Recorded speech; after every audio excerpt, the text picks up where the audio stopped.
Hello friends, welcome to this new video. Today we are going to discuss classification of business and industry. You can see one chart is there. The whole chart we are going to discuss in this video. Various business activities may be classified into two broad categories. One is industry and another is commerce.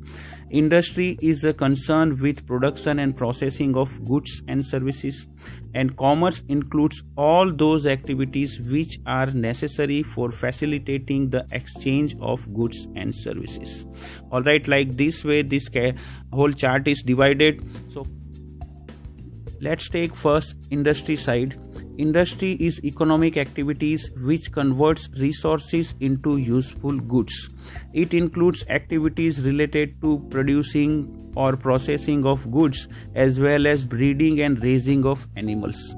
Industry term also used for group of firms like cotton industry, electronic industry, banking industry, insurance industry. Industries may be divided into three broad categories. One is the primary industries, secondary industries and tertiary industries. Let's take first primary industries.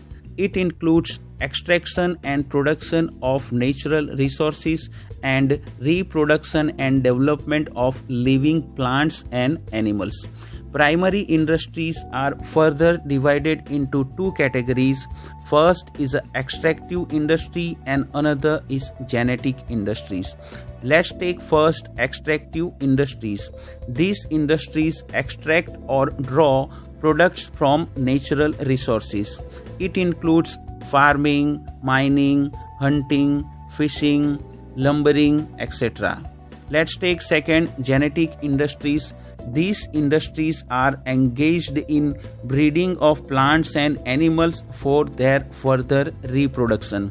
Sales and nursery industries, poultry farms of hens and ducks, fishing, growing fish in ponds, cattle breeding farms, dairy farms for raising milk production comes under genetic industries. Second is secondary industries. Secondary industries are converting raw materials into finished goods for final consumption.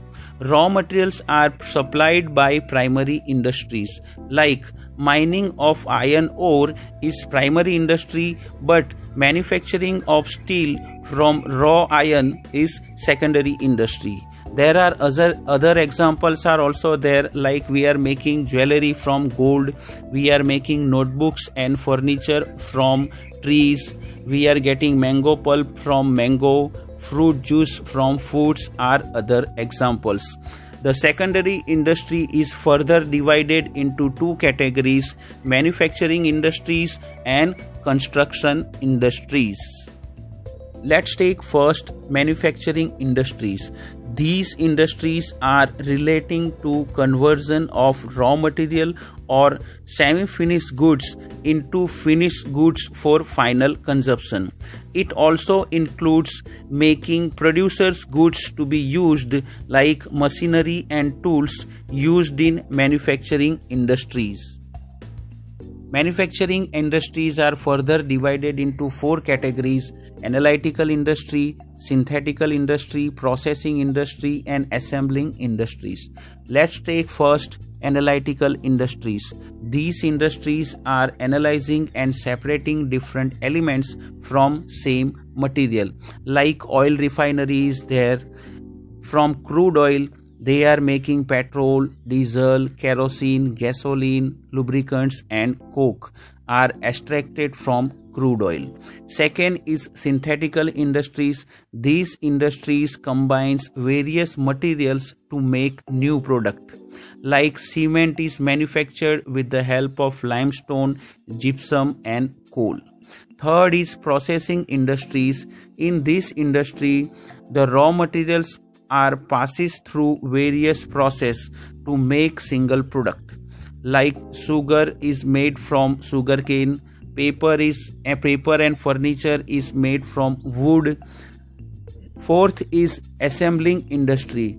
These industries assembles different component parts to make a new product, like car, mobile and motorcycle, etc. Next is construction industry. These industries involves construction of buildings, dams, bridges, roads, canals and tunnels. Engineering and architectural skills are playing very important role in these industries. Now, last type of manufacturing industry is tertiary industry. This industry provides support services to primary and secondary industries as well as activities related to trade. It includes transport, banking, insurance, warehousing, communication, advertisement, etc. Now we are going to start second part of business activities, and it is commerce. Commerce includes two types of activities. One is a trade and other is auxiliaries to trade. Buying and selling of goods are termed as trade, but lots of activities are required to facilitate purchase and sales of goods. These are called services or auxiliaries to trade, like transportation, banking, insurance, advertisement, and communication. So, commerce includes both trade and auxiliaries to trade. Commerce provides link between producers and consumers. Commerce helps for maintaining free flow of goods and services by removing hindrances in the process of exchange, like problem of persons removed by trade, problem of place removed by transportation, problem of time removed by storage, problem of different type of risk is removed by insurance, problem of finance is removed by banking, problem of information is removed by advertisement. Next is trade. Trade is essential part of commerce. It means sales, transfer or exchange of goods. Traders make available goods to consumers in different markets. In absence of trade, it is not possible to undertake large-scale production. Trade may be classified into two broad categories. It is internal trade and external trade. Internal trade means buying and selling of goods within the geographical boundaries of a country. It is further divided into wholesale trade and retail trade.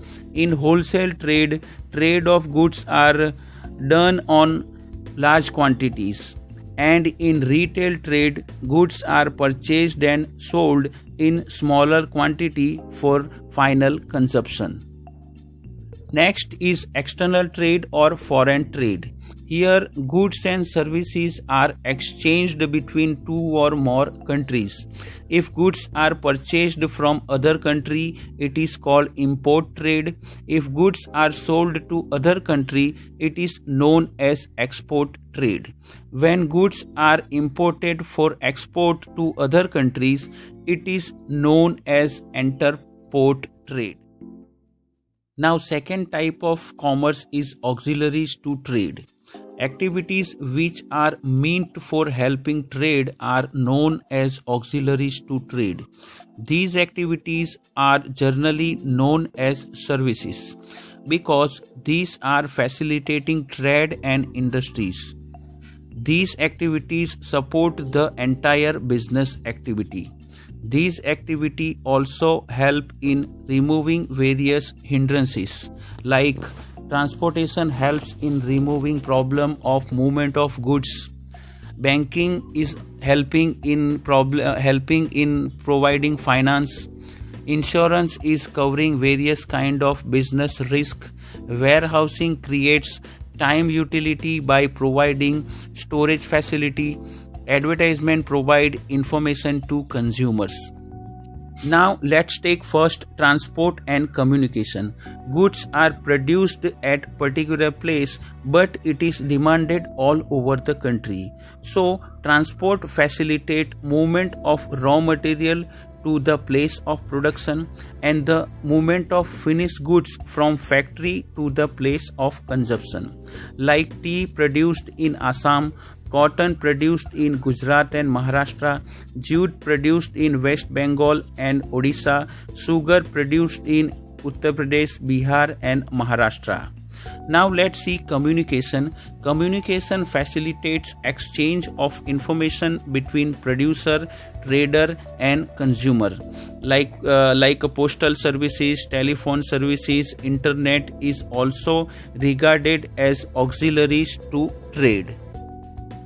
Next is banking and finance. Business activities require finance for purchasing of assets and raw material, payment of expenses. Banking helps to overcome the problem of finance. Commercial banks generally provides overdraft and cash credit facilities, providing loans and advances. Banks also collects check, sending funds to different places, discounting bills. Banks also helping in foreign trade, like helping in collecting money from exporter from importer. Bank also helps in raising capital from public. Next is insurance. Business involves various types of risk, like factory building, machinery, furniture, material, goods must be protected against fire, theft, flood and other risk. Employees are also required to be protected against accident and occupational hazards. Insurance provides protection in all such cases on payment of a nominal premium. Amount of loss or damage and compensation for injury can be recovered from the insurance company. Next is warehousing. Generally, goods are not sold or consumed immediately after production. It is stored to make them available as and when required. Special arrangement is made for storage to prevent loss or damage. Warehousing facilities removes the problem of storage and helps goods making available when needed. And prices are also maintained at reasonable level by continuous supply of goods. Last one is advertising. Advertising is most popular method of promoting sales of goods and services, especially for consumer goods like soap, toothpaste, shampoo, hair oil, etc., which are produced at a place and supplied across the country. So, for promoting sales, information about goods and services like price, features and uses must be reached to potential buyers. Advertising helps in providing information about available goods and services and also inducing customer to buy particular products.